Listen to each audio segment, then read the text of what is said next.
Hello everyone, welcome to the new episode of my video series polity by M Lakshmikant. So आज की video में मैं बहुत ही important topic discuss करने वाला हूं, जो कि हमारे important constitutional amendments of Indian constitution. So ये टॉपिक बहुत ही ज़्यादा इंपॉर्टेंट हो जाता है हर एग्ज़ाम के पर्सपेक्टिव से, क्योंकि यहाँ से एक दो क्वेश्चन हमेशा आ ही जाते हैं। सो आज की वीडियो में मैं डिटेल में सारे अमेंडमेंट्स को डिस्कस करूंगा जो कि इंपॉर्टेंट हो जाते हैं एग्जाम पर्सपेक्टिव से। सो शुरू करते हैं मेरे आज की वीडियो। मेरा नाम है अनंत और आप देख रहे हैं e Gurukul NCERT stuff. First amendment act of 1951, इसने स्टेट को पावर दी कि वो सोशली और इकोनॉमिकली बैकवर्ड क्लासेस के एडवांसमेंट के लिए स्पेशल प्रोविजंस बना सके। इसने जमीन जायदाद का अधिग्रहण करने के कानूनों को सेव किया। इसने 9th शेड्यूल को ऐड किया सो दैट कि लैंड रिफॉर्म्स को जुडिशियल रिव्यू से बचाया जा सके।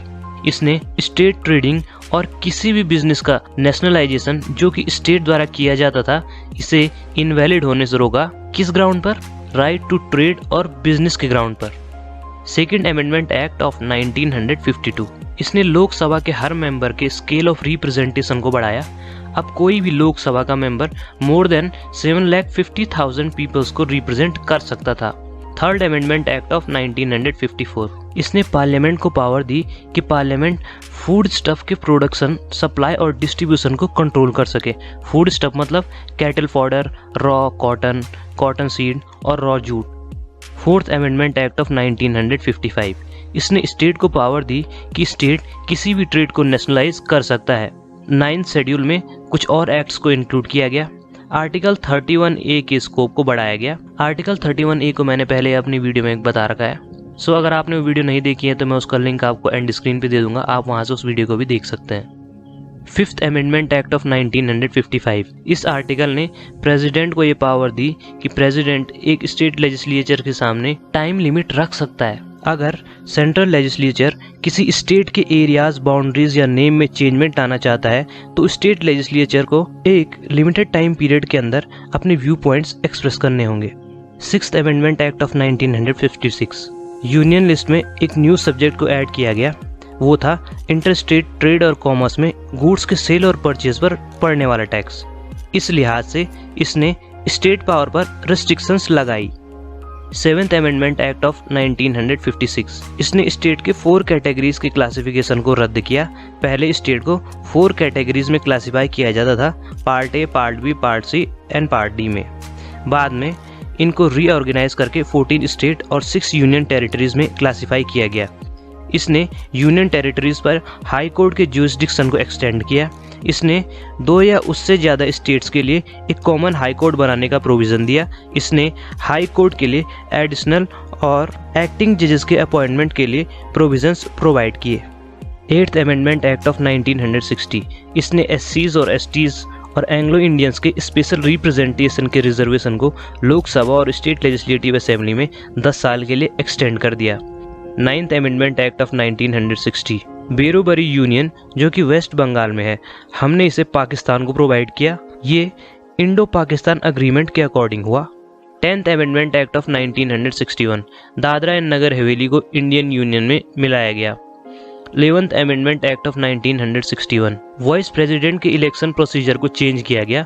अब वाइस प्रेसिडेंट का इलेक्शन इलेक्टोरल कॉलेज से होगा, न कि लोकसभा और राज्यसभा की जॉइंट सिटिंग से। प्रेसिडेंट और वाइस प्रेसिडेंट के इलेक्शन को इलेक्टोरल कॉलेज की एप्रोप्रिएट वैकेंसी के ग्राउंड पर चैलेंज नहीं किया जा सकता। 12th amendment act of 1962, Goa और दमन एंड दीव को इंडियन यूनियन में मिलाया गया। 13th amendment act of 1962, Nagaland को स्टेट का दर्जा दिया गया और उसके लिए कुछ स्पेशल प्रोविजंस बनाए गए। 14th amendment act of 1962, Pondicherry को इंडियन यूनियन में मिलाया गया। हिमाचल प्रदेश, मणिपुर, त्रिपुरा, गोवा, दमन एंड दीव और पौंडीचेरी जो कि उस समय यूनियन टेरिटरी थे, उनमें लेजिस्लेचर और काउंसिल ऑफ मिनिस्टर्स का क्रिएशन किया गया। 15th अमेंडमेंट एक्ट ऑफ 1963, इसने हाई कोर्ट को पावर दी कि हाई कोर्ट किसी पर्सन या अथॉरिटी के लिए अपनी टेरिटोरियल ज्यूरिसडिक्शन से बाहर भी रिट इश्यू कर सकता है अगर कॉज ऑफ एक्शन उनकी टेरिटोरियल लिमिट के अंदर अराइव होता है। इसने हाई कोर्ट के जजेस की रिटायरमेंट की एज को 60 से बढ़ा के 62 कर दिया। अब हाई कोर्ट के रिटायर्ड जजेस को उसी कोर्ट में एक्टिंग जज के तौर पर अपॉइंट किया जा सकता था। अब हाई कोर्ट के रिटायर्ड जजेस सुप्रीम कोर्ट के एड हॉक जज के रूप में भी काम कर सकते थे। अब जजेस को एक हाई कोर्ट से दूसरे हाई कोर्ट में ट्रांसफ़र होने पर कंपलसरी अलाउंस भी प्रोवाइड किया जाने लगा।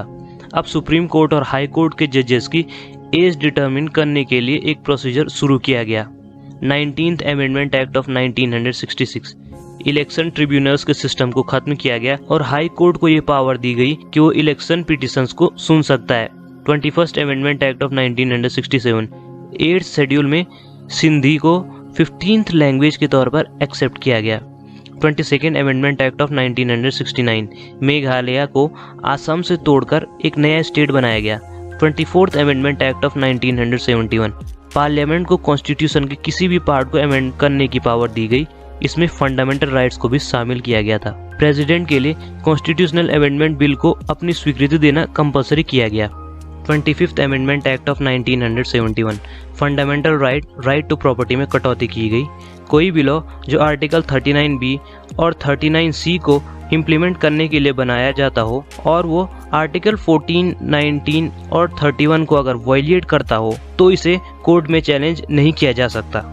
आर्टिकल 39A, 39B और 39C को मैंने अपनी पहली वीडियो में बता रखा है। सो अगर आपने वो वीडियो नहीं देखी है तो मैं उसका लिंक आपको डिस्क्रिप्शन में दे दूंगा, आप चाहें तो उस वीडियो को भी देख सकते हैं। 26th amendment act of 1971 princely state के रूलर्स को जो भी टाइटल्स दिए जाते थे उन्हें एबॉलिश किया गया।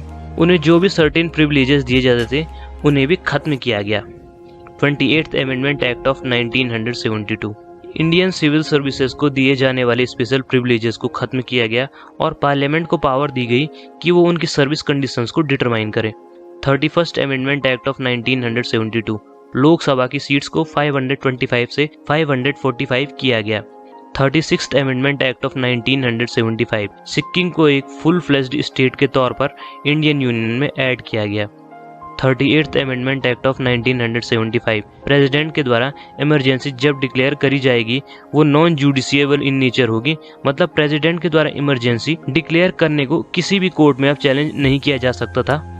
जो भी ऑर्डिनेंस प्रेसिडेंट, गवर्नर या यूनियन टेरिटरीज के गवर्नर द्वारा पास किया जाएगा वो नॉन जुडिशिएबल इन नेचर होगा। 39th अमेंडमेंट एक्ट ऑफ 1975 जो भी disputes president, vice president, prime minister और स्पीकर से रिलेटेड होंगे उन्हें जुडिशियरी की स्कोप से बाहर रखा गया।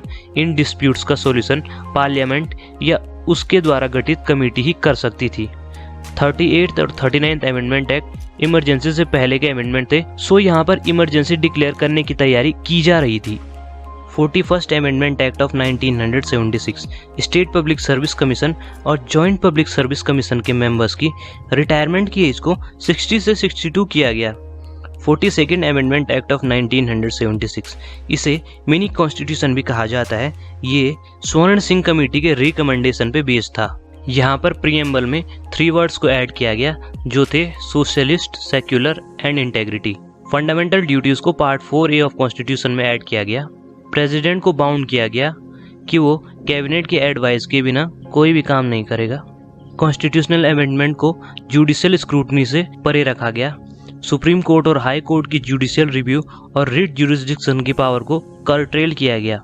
लोकसभा और स्टेट लेजिस्लेटिव असेंबलीज का कार्यकाल 5 से 6 साल किया गया। यहाँ पर कहा गया कि कोई भी लॉ जो डायरेक्टिव प्रिंसिपल को इम्प्लीमेंट करता हो वो अगर किसी फंडामेंटल राइट का वायलेशन करता है तो उसे कोर्ट के द्वारा इनवैलिड नहीं कहा जाएगा।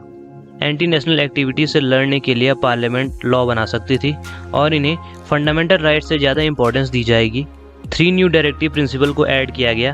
पहला, इक्वल जस्टिस और free legal aid, participation of workers in management of industries and protection of environment and wild life. अब नेशनल इमरजेंसी को किसी भी एक पार्ट पर इंडिया के अंदर लगाया जा सकता था। प्रेसिडेंट रूल की 1 टाइम ड्यूरेशन को 6 मंथ से 1 ईयर तक एक्सटेंड किया गया। सेंटर को पावर दी गई कि वो किसी भी स्टेट में आर्म फोर्सेस को डिप्लॉय कर सकती थी किसी भी गंभीर स्थिति से निपटने के लिए और लॉ एंड ऑर्डर को मेंटेन करने के लिए। 5 सब्जेक्ट्स को स्टेट लिस्ट से कॉन्करेंट लिस्ट में डाल दिया गया। Education, forest, protection of wild life animals and birds, weight and measures and administration of justice, constitution and organization of all courts except the Supreme Court and the High Court. All India judicial services का creation किया गया। So ये amendment national emergency के time का amendment है। इस समय इंदिरा गांधी जी हमारी पीएम थी। सो यहाँ पर कॉन्स्टिट्यूशन को पूरी तरह से बदलने की कोशिश की गई थी। इसके बाद आता है हमारा 43rd अमेंडमेंट एक्ट ऑफ 1977। अब यहाँ पर जनता पार्टी की गवर्नमेंट आ गई थी, सो उन्होंने सबसे पहले सुप्रीम कोर्ट और हाई कोर्ट की ज्यूरिसडिक्शन को रिस्टोर किया सो दैट कि वो जुडिशियल रिव्यू और रिट इश्यू करने की पावर का यूज कर सके। पार्लियामेंट को उनकी एंटी नेशनल एक्टिविटीज के लिए लॉ बनाने की पावर से वंचित किया गया। ये जो एंटी नेशनल एक्टिविटीज के नाम पे जो लॉ बनाने की पावर कांग्रेस ने पार्लियामेंट को दी थी, ये बेसिकली अपोजिशन को टारगेट करने के लिए किया गया था सो दैट कि वो गवर्नमेंट के खिलाफ कुछ भी बोल ना सके और इमरजेंसी के टाइम पे सीधा उन्हें जेल में ठूस दिया गया। अब आता है 44th अमेंडमेंट एक्ट ऑफ 1978। ये भी जनता पार्टी की गवर्नमेंट के द्वारा लाया गया था सो दैट कि इमरजेंसी के टाइम पे जो भी कांग्रेस ने ऊल जुलूल के नियम कानून बनाए थे उन्हें समाप्त किया जा सके। लोकसभा और स्टेट लेजिस्लेटिव असेंबलीज के कार्यकाल को फिर से 5 साल किया गया। प्रेसिडेंट को पावर दी गई कि वो बिल को रिकंसिडरेशन के लिए कैबिनेट को वापस भेज सकता था, पर अगर वो बिल दोबारा प्रेसिडेंट के पास वापस आ जाए तो प्रेसिडेंट उसे मानने के लिए बाउंड होगा। प्रेसिडेंट, गवर्नर और एडमिनिस्ट्रेटर्स की ऑर्डिनेंस इश्यू करने की फाइनल पावर को डिलीट किया गया। सुप्रीम कोर्ट और हाई कोर्ट की कुछ पावर्स को रिस्टोर किया गया। नेशनल इमरजेंसी के पर्सपेक्टिव में जो टर्म इंटरनल डिस्टर्बेंस यूज किया गया था उसे आर्म्ड रेवेलियन से रिप्लेस किया गया। अब प्रेसिडेंट सिर्फ कैबिनेट की रिटर्न रिकमेंडेशन पर ही नेशनल इमरजेंसी डिक्लेयर कर सकता था। राइट टू प्रॉपर्टी को फंडामेंटल राइट से डिलीट करके एक लीगल राइट बना लिया गया, जो कि हमारा आर्टिकल 300A में आता है। अब नेशनल इमरजेंसी के समय पर भी आर्टिकल 20 और 21 सस्पेंड नहीं किए जाएंगे। कोर्ट को दोबारा से पावर दी गई कि वो president, vice president, prime minister और लोकसभा के स्पीकर के इलेक्शन के झगड़ों को सुलझा सकता है। ये provision 39th constitutional amendment act से पार्लियामेंट ने छीन लिया था। 50th amendment act of 1984 parliament को ये पावर दी गई कि वो किसी भी पर्सन की फंडामेंटल राइट्स पर रिस्ट्रिक्शन लगा सकता है जो इंटेलिजेंस ऑर्गेनाइजेशन के लिए काम करता है और आर्म फोर्सेस से रिलेटेड है, या टेलीकम्युनिकेशन सिस्टम में काम करता है और आर्म फोर्सेस से रिलेटेड है। 52nd अमेंडमेंट एक्ट ऑफ 1985 यहाँ पर एक नया 10th शेड्यूल कॉन्स्टिट्यूशन में ऐड किया गया, जिसे हम एंटी डिफेक्शन लॉ के नाम से भी जानते हैं। 58th amendment act of 1987 constitution के ऑथराइज टेक्स्ट को हिंदी में लिखा गया और कॉन्स्टिट्यूशन के हिंदी वर्जन को लीगल सैंक्टिटी दी गई। 61st amendment act of 1989 voting age को 21 ईयर से रिड्यूस करके 18 ईयर किया गया। 65th अमेंडमेंट एक्ट ऑफ 1990 यहाँ पर एससीज और एसटीज के लिए नेशनल कमीशन बनाने की बात की गई। इससे पहले एससीज और एसटीज के लिए स्पेशल ऑफिसर अपॉइंट किए जाते थे। 69th amendment act of 1991 union territory of Delhi को नेशनल कैपिटल का दर्जा दिया गया। यहाँ पर 70 मेंबर की लेजिस्लेटिव असेंबली क्रिएट करी गई, जिसमें 7 दिल्ली के काउंसिल ऑफ मिनिस्टर्स होंगे। 70th amendment act of 1992 Delhi और पौंडीचेरी के लेजिस्लेटिव असेंबलीज के मेंबर्स को प्रेसिडेंट के इलेक्शन के लिए इलेक्टोरल कॉलेज में शामिल किया गया। 71st amendment act of 1992 Konkani, Manipuri और नेपाली लैंग्वेज को 8th शेड्यूल में शामिल किया गया। अब टोटल 18 लैंग्वेजेस 8th शेड्यूल में शामिल हो चुकी थी।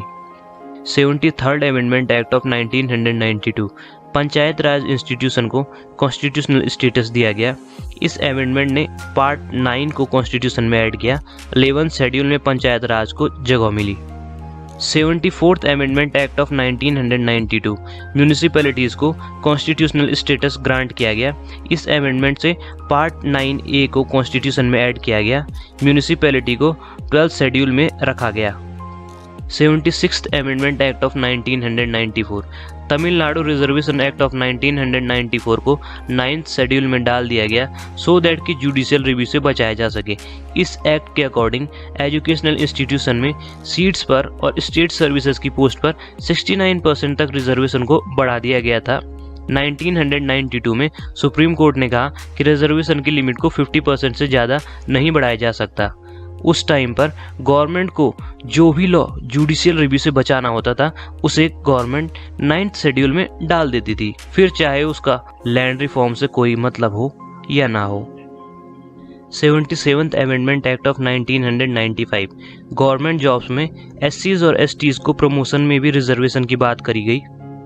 81st अमेंडमेंट एक्ट ऑफ 2000 इसने बैकलॉग वैकेंसीज में 50% रिजर्वेशन की सीलिंग को एंड कर दिया। 85th अमेंडमेंट एक्ट ऑफ 2001 अब प्रमोशन में रिजर्वेशन के साथ साथ एससीज और एसटीज को प्रमोशन के समय सीनियर भी माना जाएगा और उनका जनरल के अकॉर्डिंग पहले प्रमोशन होगा। ये जून 1995 से लागू किया गया। 86th amendment act of 2002 elementary education को आर्टिकल 21A के अंदर फंडामेंटल राइट बनाया गया। अब 6 से 14 साल के बच्चों को फ्री एजुकेशन प्रोवाइड की जाएगी। आर्टिकल 51A के अंदर एक और फंडामेंटल ड्यूटी को ऐड किया गया। हर इंडियन सिटीजन जो कि पेरेंट है उनकी ड्यूटी है कि वो अपने 6 से 14 साल तक के बच्चों को एजुकेशन प्रोवाइड करें।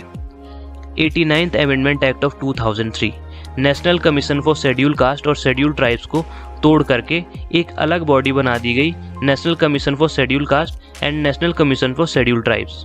National commission for schedule caste को आर्टिकल 338 में रखा गया, national commission for schedule tribe को आर्टिकल 338A में रखा गया।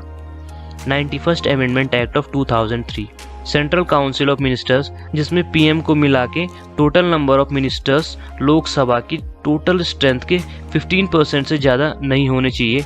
आर्टिकल 75(1)(a) एक मेंबर किसी भी हाउस का जो डिफेक्शन के ग्राउंड पर डिस्क्वालीफाई हो वो एज अ मिनिस्टर भी अपॉइंट नहीं किया जा सकता। आर्टिकल 78(1)(b) स्टेट की काउंसिल ऑफ मिनिस्टर जिसमें सीएम को मिला के total number of ministers state legislative assembly के टोटल स्ट्रेंथ के 15% से ज़्यादा नहीं हो सकते, लेकिन सीएम को मिला के नंबर ऑफ मिनिस्टर्स एक स्टेट में 12 से कम भी नहीं हो सकते। आर्टिकल 164(1)(a) एक मेंबर जो स्टेट लेजिस्लेचर के किसी भी हाउस को बिलोंग करता हो और किसी भी पॉलिटिकल पार्टी से बिलोंग करता हो, अगर वो डिफेक्शन के ग्राउंड पर डिस्क्वालीफाइड है तो वो मिनिस्टर अपॉइंट होने के लिए भी डिस्क्वालीफाइड हो जाएगा। 92nd अमेंडमेंट एक्ट ऑफ 2003 इसने बोडो, डोंगरी, मिथाली और संथाली को 8th शेड्यूल में डाला। अब कॉन्स्टिट्यूशनली रिकॉग्नाइज्ड लैंग्वेज 18 से बढ़ के 22 हो गई। 96th amendment act of 2011 Oriya language को 8th शेड्यूल में शामिल किया गया।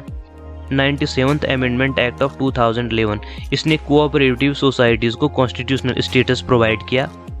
100th amendment act of 2015 India और बांग्लादेश के बीच में लैंड बाउंड्रीज एग्रीमेंट हुआ, जिसमें हमने अपनी कुछ लैंड बांग्लादेश को दी और बांग्लादेश ने इसके बदले में कुछ लैंड हमें दी। 101st amendment act of 2016 GST को 1 जुलाई 2016 को इंट्रोड्यूस किया गया। 102nd amendment act of 2018 national commission of backward classes को कॉन्स्टिट्यूशनल स्टेटस दिया गया। 103rd amendment act of 2019 economically weaker section के लिए 10% रिजर्वेशन प्रोवाइड किया गया। सो गाइस, हमारी आज की वीडियो यहीं पर एंड होती है। आई होप आप लोगों को इंपॉर्टेंट कॉन्स्टिट्यूशनल अमेंडमेंट्स को समझने में हेल्प हुई होगी। सो अगर आपको मेरी वीडियो हेल्पफुल लगी तो प्लीज़ लाइक कीजिए मेरी वीडियो को, सब्सक्राइब कीजिए मेरे चैनल को और शेयर कीजिए मेरी वीडियो को, सो दैट कि मुझे भी ग्रो होने में हेल्प हो सके और लोगों तक भी ये इन्फॉर्मेशन पहुंच सके।